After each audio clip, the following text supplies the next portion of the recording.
May adlaw sa tanan. Ang oras karon is 12:43 AM, June 14. And today is my birthday. Alam ko something i-share karon.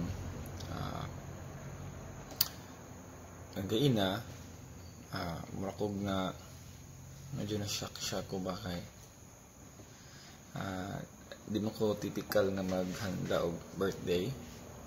Ako usually gahanda, and then na-bless ko. Actually, na-touch ko kaya naghanda ang mga members of church pinakalit sa among leadership class.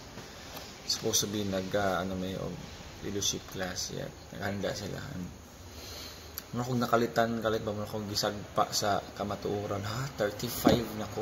And mura kong ba nga okay lang siya may istorya nagkaon may naigadagan-dagan sa kong huna-huna nga ako nga 35 na ko nga nanabakha ko'y ambag sa kinabuhi, nanabak ko'y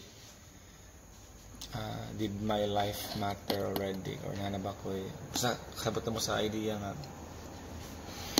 valuable na ba ang ako ang agi so far nga. Tingala kung saan man akong naka-feel nga nakoy hint sa midlife crisis nga sayuhan na ba mula sa kong dunggang kay 40 man na. And then I've read nga as early as 34 daw 35 you can experience maybe kana nga mga signs, and kana ba kanang somehow mura ka og re-evaluate na sa iyong life. And I wonder nalaba kay kanang value, nalaba ko'y ambag.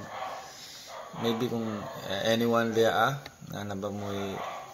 nanaba ko'y impact sa inyong life, can you share kung ang galing, kung maybe positive or negative, please share. I will read it all. Going back sa istorya, muna kog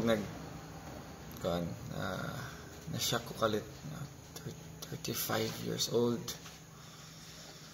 Sa naman pa ko'y napundar, mura nga ng idea ba wala ko'y car, wala ko'y house and lot, wala ko'y something like that.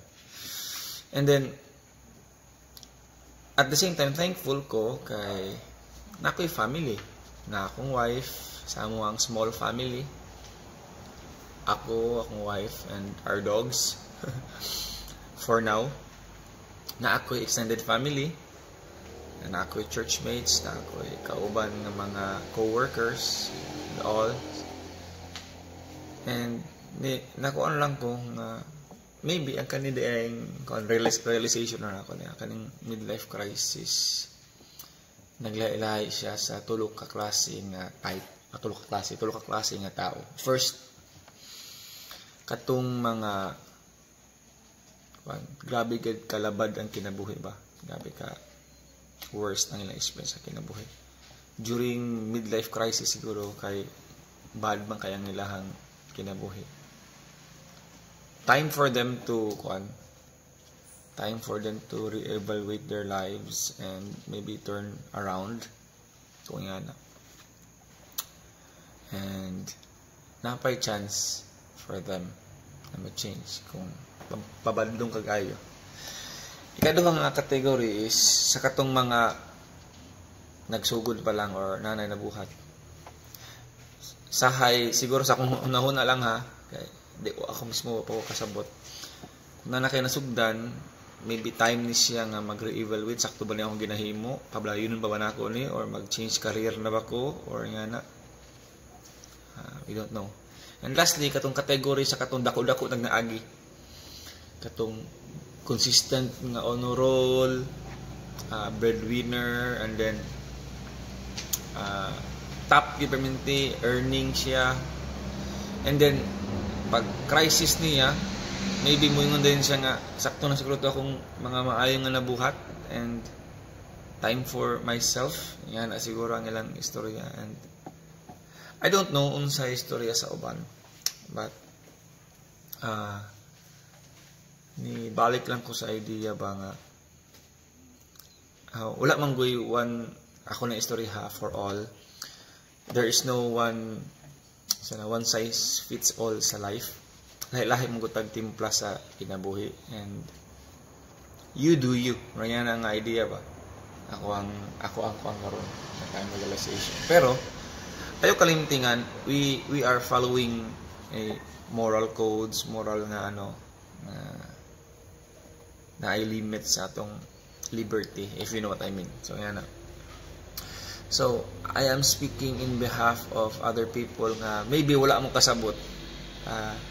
Good for me kay nakabantay ko nga crisis ni siya.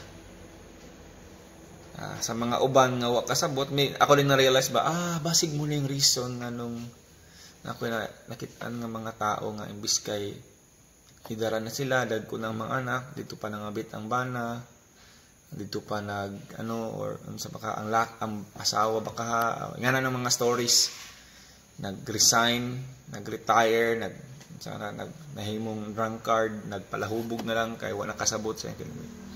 So this is my ako lang istorya sa tanan na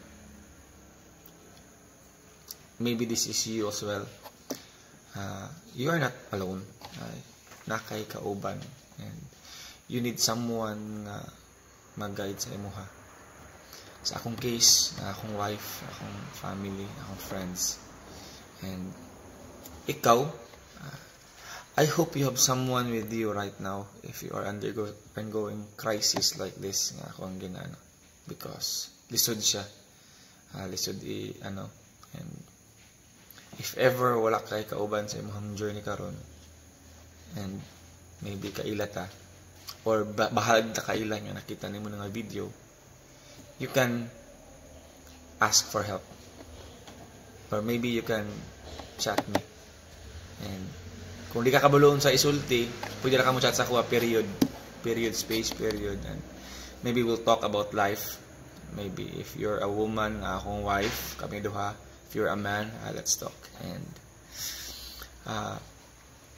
ayaw kay tag palabi og kanang wander off sa ato ang mind, kay sometimes ako ni sulti, ang atong huna-huna dili ta ng butang maayo na. Sometimes it's the enemy that injects things sa atong mind. And let me tell you this, you are not alone in this journey sa life. You have us, you have other people. So don't forget to make your step and just keep moving. And I hope you enjoy your life. 1 cup of coffee every time. I mean 1 cup of coffee at a time day. Masayo pa dito dito. Just enjoy your life. So this is me giving a gift to everyone on my birthday. So I hope you're okay there. Ayong buntag, mga kadlaw. Kapita.